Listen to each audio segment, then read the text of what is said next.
नमस्कार, VKB news morning prime time में आपका स्वागत है। अब रुक करते हैं आज की हेडलाइंस पर।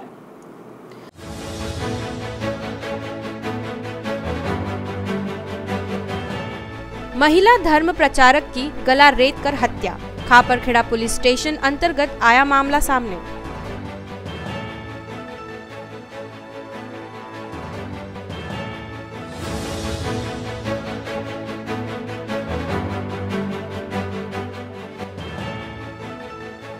राज्य के उप मुख्यमंत्री अजीत पवार ऑटो चलाते नजर आए। एक इलेक्ट्रिक ऑटो कंपनी के ऑटो लॉन्चिंग के दौरान चलाया ऑटो।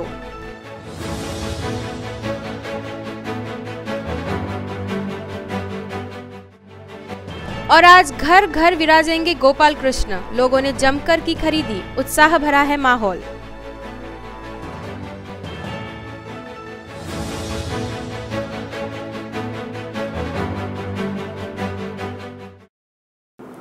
और अब खबरें विस्तार से।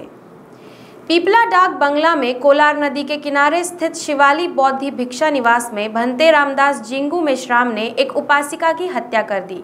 इसके बाद आत्महत्या का प्रयास किया। खापरखेड़ा पुलिस ने इस संबंध में मामला दर्ज कर आरोपी भंते रामदास को गिरफ्तार कर लिया। प्राप्त जानकारी के अनुसार आरोपी भंते रामदास जिंगू मेश्राम 15 वर्ष पहले अमरावती से आया था तथा बौद्ध उपासकों से चंदा मांगकर शिवाली बोधि भिक्षा निवास बनवाया था। जानकारी मिली है कि 5 वर्ष पूर्व इस निवास में गड़बड़ होने की शिकायत आसपास के बुद्धिस्ट उपासक समाज के लोगों ने खापरखेड़ा पुलिस स्टेशन में की थी। इसके बावजूद आरोपी भंते रामदास पर कोई भी कार्रवाई नहीं की गई थी।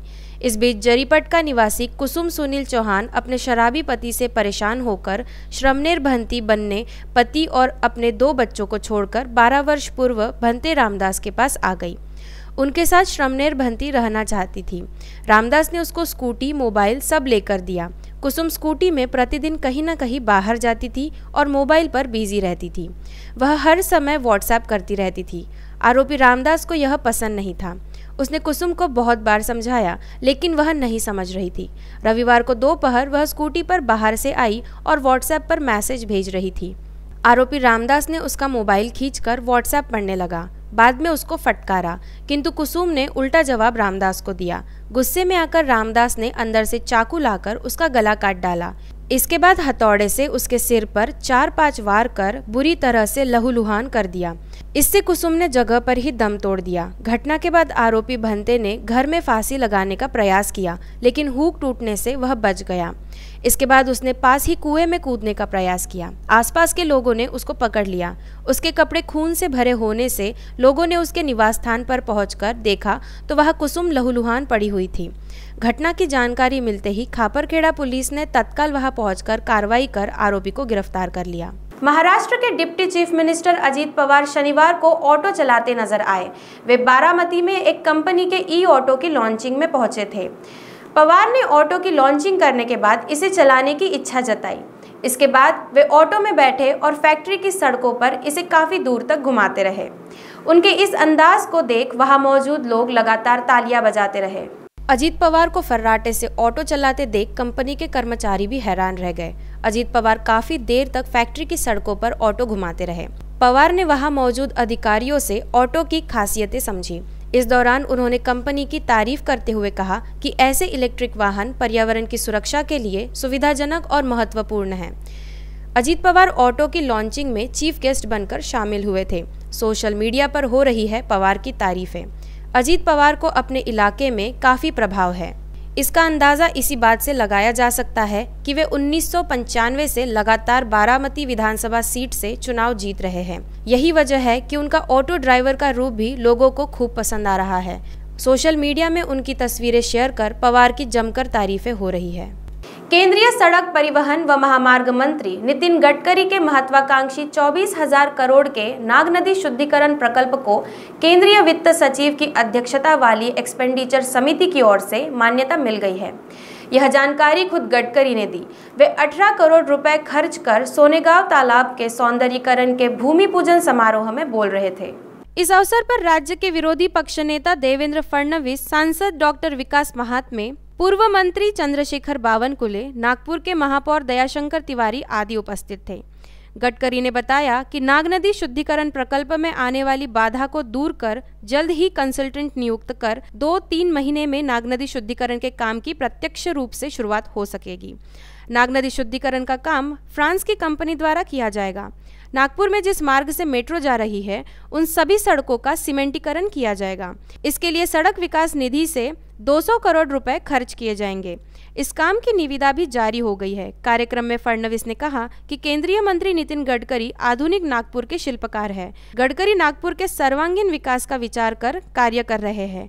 5 वर्षों में शहर का चेहरा मोहरा बदलने का कार्य किया है। अजून चांगलं करण्याकरता आणि विशेषतः नागपुरातले सगळे तलाव चांगले होतात।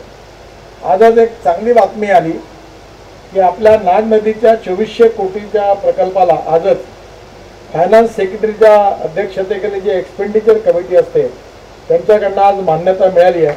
त्यामुळे आता कन्सल्टंट अपॉइंट करण्याचे मार्ग सुकर झालेला आहे आणि त्यामुळे नाग नदीचं काम आता येत्या 2-3 महिन्यामध्ये आपल्याला नक्कीच सुरू करता येईल। आणि मला वाटते हा पाठ नागरिकचा नाही, इथून मंत्री बनायच्या आधी ते मुख्यमंत्री आणि मंत्री म्हणजे नागपुरात मिहाननी 13,000 लोकांना रोजगार दिला आणि आज मिहानमधून 57,000 लोकांना रोजगार मिळालेला आहे।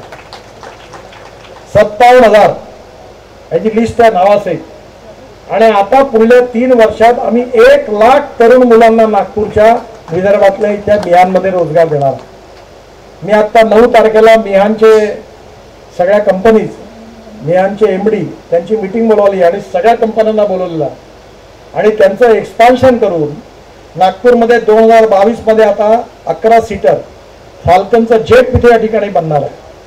म्हणजे आपण जगातल्या अनेक गोष्टी इथे आणलेल्या आहेत। आज टेक महिंद्रा आहे, इन्फोसिस आहे, त्याच्याबरोबर HCL आहे आणि एक एक कंपनीने 12,000 15,000 इन्फोसिस म्हणजे आम्ही 40,000 लोकांना घेऊ 3 वर्षात। आपल्या घराघरातले माझ्याकडे एम्प्लॉयमेंट एक्सचेंज उघडलेला रोज 5-25 लोक येतात। मी बायोडाटा घेतो आणि पत्र लिहितो, एका सेक्रेटरीला कामच दिला त्या नोकऱ्याला आणि आज सगळ्यांना रोजगार मिळालेला। त्यामुळे नागपूर शहराचा सर्वांगीण विकास करण्याचा प्रयत्न आम्ही केलेला। शहर सहित ग्रामीण भागों में डेंगू का कहर बढ़ता जा रहा है। प्रशासन केवल जन जागृति करने तक ही सीमित है। दवाइयों का छिड़काव नहीं किया जा रहा है। यही वजह है कि जिले के ग्रामीण भागों में बड़ों से लेकर बच्चों तक डेंगू से पीड़ित हो रहे हैं। इस बीच कामठी में एक 13 वर्षीय बालक की डेंगू से मौत की जानकारी सामने आई है। इस घटना के बाद परिसर के नागरिक प्रशासन की लापरवाही से नाराज है। कामठी के प्रभाग क्रमांक 15 निवासी 13 वर्षीय बालक की डेंगू सदृश बीमारी से मौत हो गई। इस घटना के बाद क्षेत्र में हड़कंप मच गया। मृतक का नाम वैभव सुजीत गजबिये गौतम नगर जूनी छावनी निवासी है। नागपुर के निजी अस्पताल में बालक का इलाज चल रहा था। अस्पताल में इलाज के दौरान उसकी तबीयत और बिगड़ती गई। उपचार के दौरान उसकी मौत हो गई। वैभव कक्षा 8वीं में पढ़ रहा था। उसके पिता सुजीत ओल्ड कामठी पुलिस थाने में कार्यरत है। डेंगू सदृश बीमारी से वैभव की मौत की खबर ने सभी को झकझोर दिया। नागरिकों में नगर प्रशासन के खिलाफ रोष का वातावरण है। बताया जाता है कि इन दिनों ग्रामीण भागों में डेंगू जमकर कहर बरपा रहा है। स्थिति यह है कि कई बस्तियों में लोग परेशान हैं। उमरेड भिवापुर में अब तक 15 से अधिक लोगों की मौत डेंगू से हो चुकी है। नागरिकों का कहना है कि हर वर्ष बारिश में डेंगू फैलता है। इसके बाद भी प्रशासन द्वारा ठोस उपाय योजना नहीं किए जाते। महीने में 1 बार कीटनाशक दवाइयों का छिड़काव किया जाता है, जबकि बारिश के दिनों में यह प्रक्रिया सतत रूप से जारी रहनी चाहिए। शिवसेना के पूर्व जिला प्रमुख तथा नागपुर के पूर्व उपमहापौर शेखर सावरबांधे ने राष्ट्रवादी कांग्रेस के नेता सांसद प्रफुल्ल पटेल की अगुवाई में राष्ट्रवादी कांग्रेस में प्रवेश किया। महानगर पालिका चुनाव से पहले किसी बड़े नेता द्वारा पार्टी छोड़ने से राजनीतिक घटनाक्रम में बड़ा बदलाव होने की संभावना व्यक्त की जा रही है। वे पार्टी से पिछले दिनों से नाराज चल रहे थे। सावरबांधे शिवसेना के पुराने नेताओं में से एक रहे हैं। रविवार को नंदनवन स्थित उनके निवास स्थान पर एक छोटे समारोह में राष्ट्रवादी कांग्रेस में प्रवेश लिया। समारोह में सांसद प्रफुल्ल पटेल के साथ ही निरीक्षक पूर्व विधायक राजेंद्र जैन, दीनानाथ पडोले, प्रवीण कुंटे पाटिल, ईश्वर बालबुदे, वेद प्रकाश आर्य, अनिल अहिरकर, शहर अध्यक्ष दुनेश्वर पेठे, दिलीप पनकुले, शैलेंद्र तिवारी, रवि पराते, उपाध्यक्ष रविनीश पांडे आदि उपस्थित थे। इससे पहले सुबह सावर बांदे ने मेल द्वारा मुख्यमंत्री उद्धव ठाकरे को शिवसेना की प्राथमिक सदस्यता से इस्तीफा भेजा।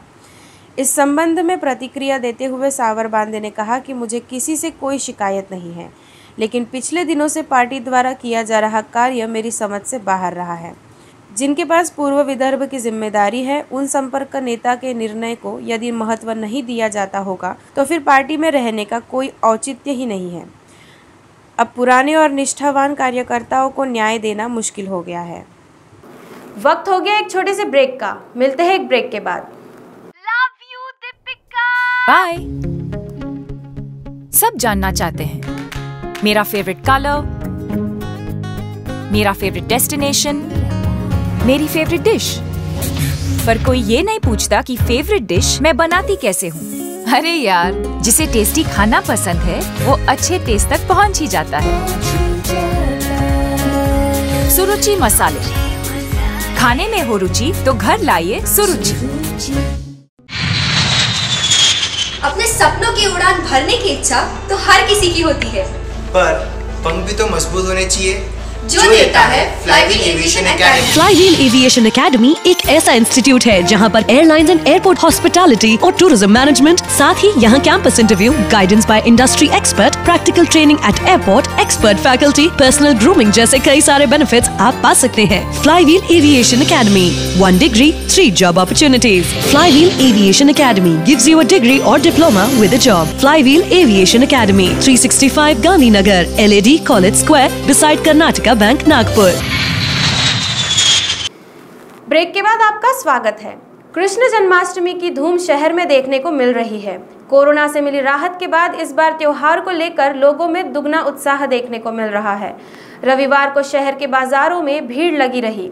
मूर्तियों की खरीदारी के साथ ही पूजा अर्चना की सामग्री की भी जोरों से बिक्री हुई। नागपुर सहित विदर्भ में कृष्ण जन्माष्टमी का त्योहार धूमधाम से मनाया जाता है। पहले दिन कृष्ण मूर्ति स्थापना के अगले दिन गोपाल काला होता है। हालांकि कोविड की वजह से मंदिर बंद है और सार्वजनिक स्थलों पर पूजा की अनुमति नहीं मिली है। यही वजह है घर घर में ही जन्माष्टमी का त्योहार मनाया जाएगा। रविवार को बाजारों में मूर्ति खरीदने के लिए लोगों की भीड़ दिखी। वहीं सजावट का सामान भी लोगों ने खूब खरीदा। कई घरों में आकर्षक सजावट की गई है। रात 12 बजे के बाद जन्म उत्सव मनाया जाएगा। भले ही मंदिर बंद हो, लेकिन पुजारियों को पूजा की अनुमति मिली है। गत वर्ष की तुलना में इस बार कुछ राहत मिली है। यही वजह है कि लोगों में भी उत्साह नजर आ रहा है। मंगलवार को गोपाल काला मनाया जाएगा। ग्रामीण भागों में भी त्योहार को लेकर लोगों में उत्साह बना हुआ है।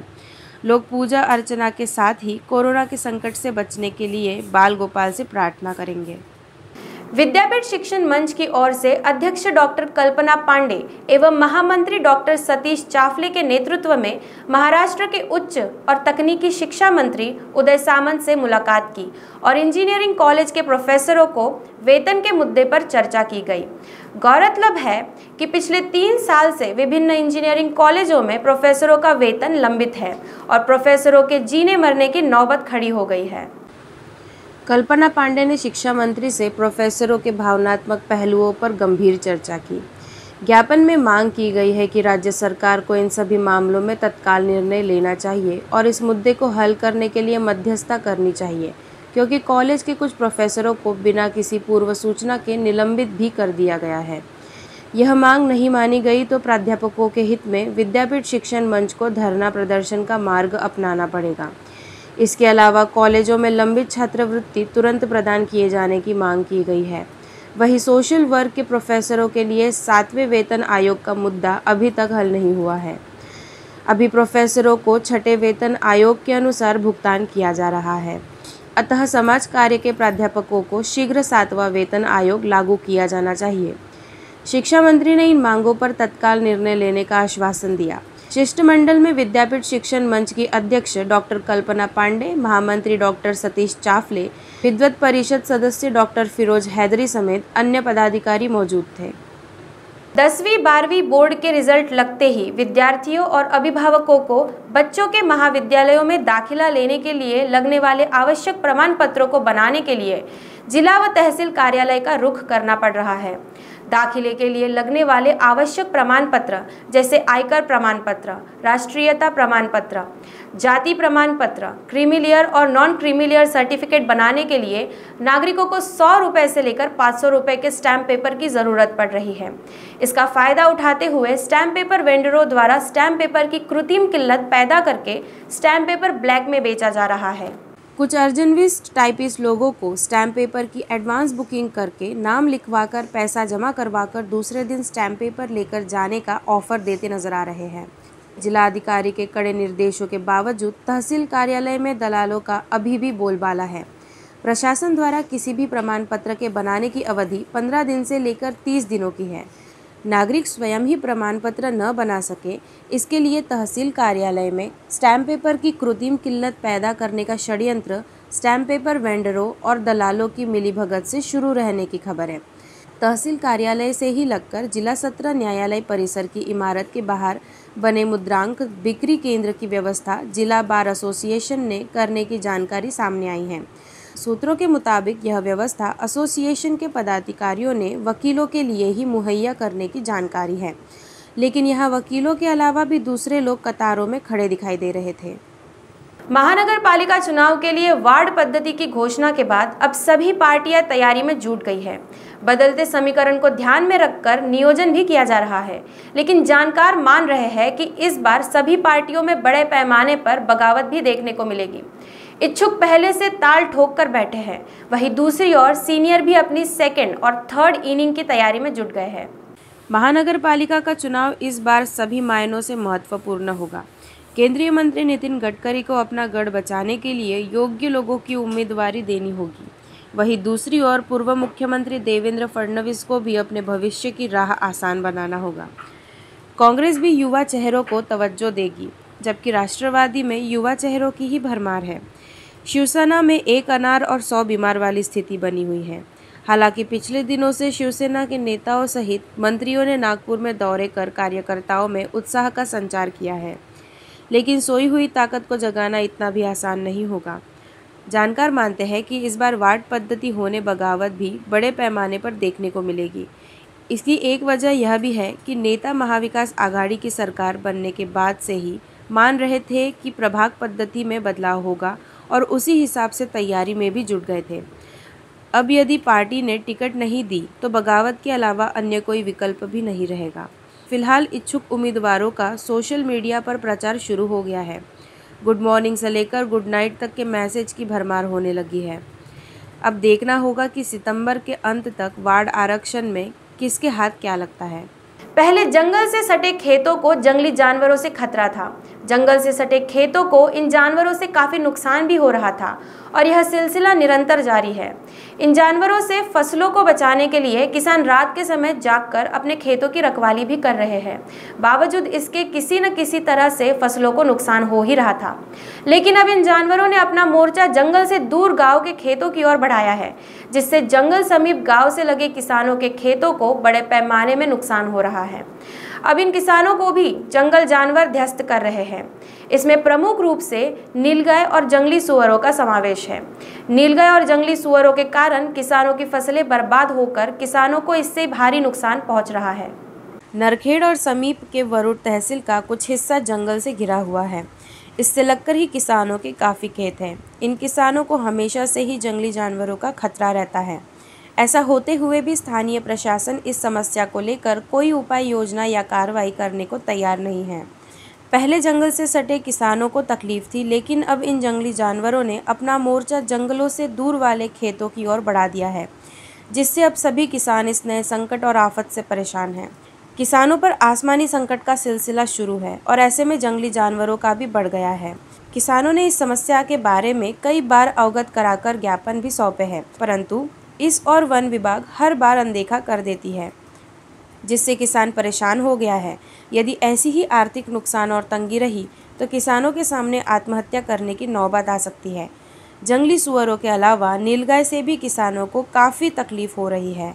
इन जानवरों के कारण हुए नुकसान का सर्वे कर उचित मुआवजा देने की मांग स्थानीय किसानों द्वारा की जा रही है।